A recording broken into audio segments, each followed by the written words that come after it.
नरेश श्रीवास्तव है। नमस्कार सर। पिछले ही साल मेरी शादी हुई। मेरी पत्नी एक टीचर है। मैंने देखा है कि मैं उसके प्रति अविश्वास से भरा रहता हूँ। चोरी छुपे उसके फ़ोन और अलमारी पर नज़र रखता हूँ। मुझे खुद अपने पर बहुत घिन आती है, पर ये करने से खुद को रोकने में भी असमर्थ रहता हूँ। सर, अपने रिश्ते में विश्वास कैसे पैदा करूँ?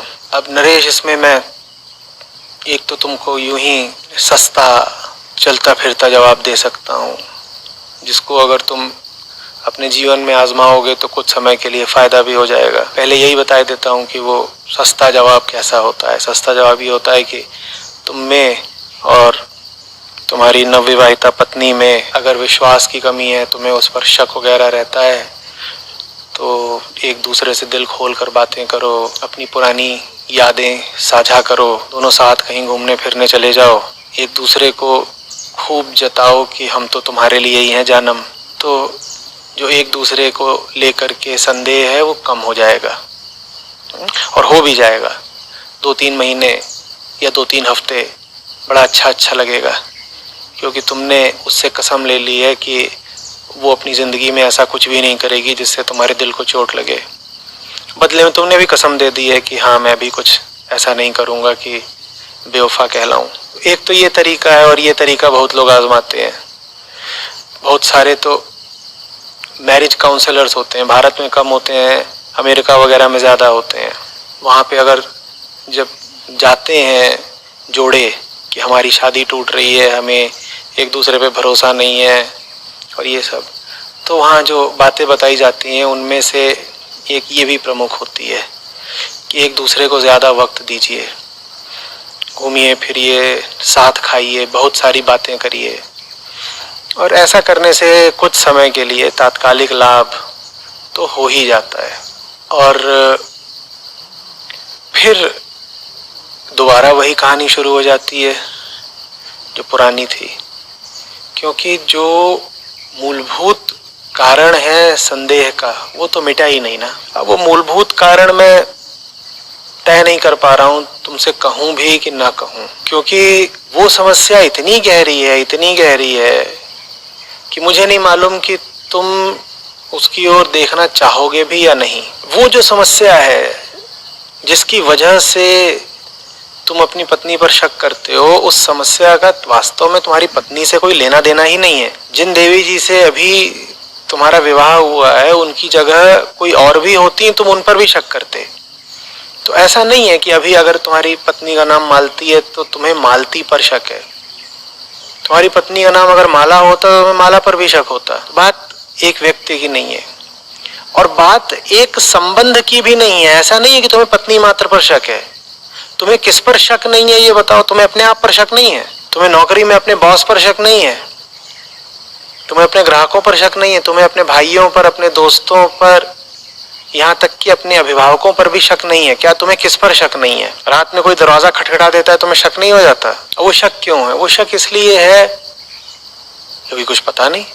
अगर तुम्हें पता होता है तो तुम्हें शक थोड़ी होता है। तुम्हारे सामने गणित का कोई सवाल रखा है, तुम्हें उसका जवाब पता है, तो तुम ये थोड़ी कहते हो कि मुझे शक है कि 3 और 5 8 होते हैं। तब तुम शक करते हो क्या?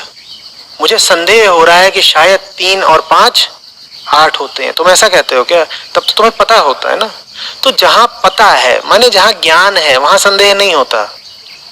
इसीलिए तो ज्ञान इतनी बढ़िया चीज होती है, वो तुम्हें संदेह के दुख से मुक्ति दिला देती है। और संदेह बहुत बड़ा दुख होता है। एक आदमी लगातार संदेह में घिरा हुआ है, वो सोचो कैसा दुखी जीवन जी रहा होगा। हमें ज्ञान नहीं है, ये नहीं कह रहा हूं कि हमें अपनी पत्नी का ज्ञान नहीं है या हमें दुनिया का ज्ञान नहीं है।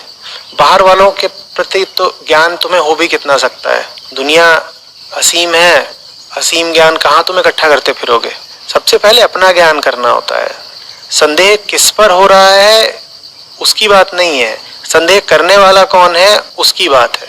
जब तुम खुद को नहीं जानते, तुम्हें शायद यही नहीं पता कि तुमने शादी की क्यों है, तो तुम अपनी पत्नी को लेकर के आश्वस्त कैसे रह सकते हो? इसी तरह ज्यादातर पत्नियां भी अपने पतियों को लेकर आश्वस्त नहीं रहती, क्योंकि उनको पता ही नहीं है कि उनकी जिंदगी में ये व्यक्ति कर क्या रहा है। यूं ही चलते फिरते नशे में एक दिन अचानक तुम पाते हो कि कोई तुम्हारी दाईं तरफ या बाईं तरफ चिपक गया है और तुम्हें बिल्कुल नहीं पता कि वो क्यों चिपक गया। अधिक से अधिक तुम्हें ये पता है कि सबके चिपकते हैं तो मेरे भी चिपक गया। अब जब तुम कुछ जानते नहीं, समझते नहीं, तो तुम कैसे आश्वस्त रहोगे इस चिपकी हुई चीज के प्रति? उसी तरीके से तुम चले आ रहे थे 3 साल के हुए, एक स्कूल तुम्हारे सर पे चिपक गया, एक स्कूल का बस्ता तुम्हारी पीठ पर चिपक गया, स्कूल की वर्दी, यूनिफॉर्म तुम्हारे शरीर पर चिपक गई। तुम्हें समझ में थोड़ी आया कि तुम्हारे साथ क्यों किया गया। किसी स्कूली बच्चे से पूछो तू स्कूल क्यों जाता है, वो तुम्हारा मुंह ताकेगा, उसको वाकई नहीं पता वो स्कूल क्यों जाता है। और मैं 3-4 साल के बच्चे की बात नहीं कर रहा, तुम 10-11 साल 15 साल वाले से ही पूछो जो हाई स्कूल आ गया हो कि स्कूल हमें क्यों जाना होता है, तो वो तुम्हें कोई सुंदर, गहरा और असली जवाब नहीं दे पाएंगे। कोई बोलेगा वो सब जाते हैं, कोई बोलेगा एजुकेशन इज इम्पोर्टेंट, कोई बोलेगा करियर के लिए, कोई बोलेगा ऐसे नॉलेज होना चाहिए। पर शिक्षा क्या है और हम शिक्षा क्यों पा रहे हैं हमें नहीं पता, जबकि हम अपने जीवन के 20 अमूल्य वर्ष शिक्षा पाने में ही लगा देते हैं। कम से कम 20 साल लगा देते हैं ना। वैसे ही लोग ग्रेजुएशन, पोस्ट ग्रेजुएशन कर रहे हो, उनसे भी पूछो जो कर रहे हो क्यों कर रहे हो, उन्हें ना पता हो। पीएचडी स्कॉलर्स को ना पता हो कि ये क्यों लगे हुए पीएचडी करने में, डॉक्टर कहलाएंगे पगले, करे जा रहे हैं, पता नहीं है कि क्यों कर रहे हैं। बस एक चीज चिपक गई है, कुछ दिनों में क्या चिपक जाएगा उनके साथ, नाम के साथ। नाम था झल्ला सिंह, अब कह रहेंगे डॉक्टर झल्ला सिंह। वो डॉक्टर चिपक गया है, उन्हें उस डॉक्टर पे भी शक रहेगा, ये क्यों है, मेरे साथ क्यों चिपका हुआ है, और ये आधे चांद जैसा क्यों दिखता है, डी पूरा क्यों नहीं है, शक हो रहा है मुझे इस पे, बाकी आधा कहाँ छुपा गया या तू। जहां ज्ञान नहीं वहां संदेह, बात खत्म। और वैसे ही फिर शादियां हो जाती हैं, वैसे ही नौकरियां हो जाती हैं। गए कहीं पर नौकरी करा, अब गले से पट्टा चिपक गया है और गले में पट्टा लटकाए घूम रहे हैं, जो कार्ड होता है स्वाइप करने के लिए। क्यों लटका रखा है ये गले में, बताओ तो सही, तुम्हें क्यों चाहिए। पर नहीं, बड़े उत्साह में और बड़े आत्मविश्वास में फुदक रहे हैं इधर से उधर। नई नई नौकरी लगी है, हाथ में ऑफर लेटर चिपक गया है, होठों पर मुस्कान चिपक गई है। थोड़ी दिनों में पाते हैं कि कानों पे बॉस की गालियां चिपक गई हैं। पता कुछ भी नहीं है ये क्यों हो रहा है मेरे साथ। जानते हो, वेदांत यही तो कहता है कि जीव की दशा ही यही है कि मुक्त आत्मा पर तमाम तरह की मूर्खताएं चिपका दी जाती हैं, और जब मुक्त आत्मा पर मूर्खताएं चिपक जाती हैं तो आत्मा फिर कहलाती है जीवात्मा। ये जो मूर्खताएं हैं ये वास्तविक नहीं है, नकली हैं। आत्मा से तो वास्तव में कुछ चिपक ही नहीं सकता, आत्मा तो असंग है। लेकिन फिर भी ऐसा भ्रम खड़ा हो जाता है जैसे कि बहुत कुछ है जो चिपक गया है और जिसका चिपके रहना आवश्यक है, अनिवार्य है।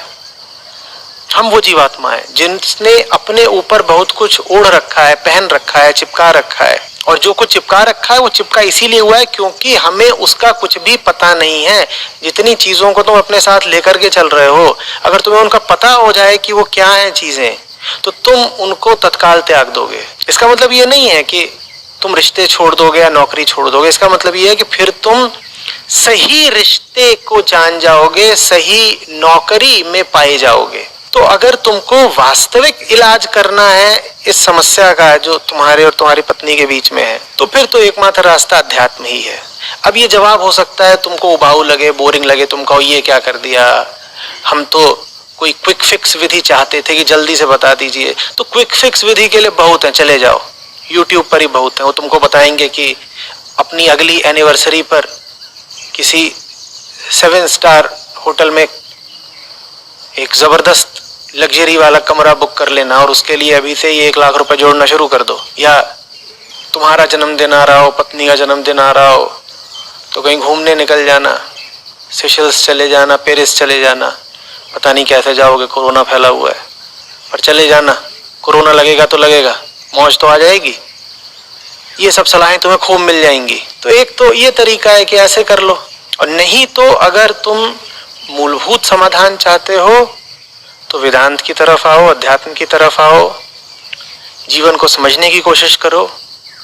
उसके बाद इस एक छोटी बीमारी से नहीं, जीवन की बहुत सारी और गहरी बीमारियों से मुक्ति पा जाओगे।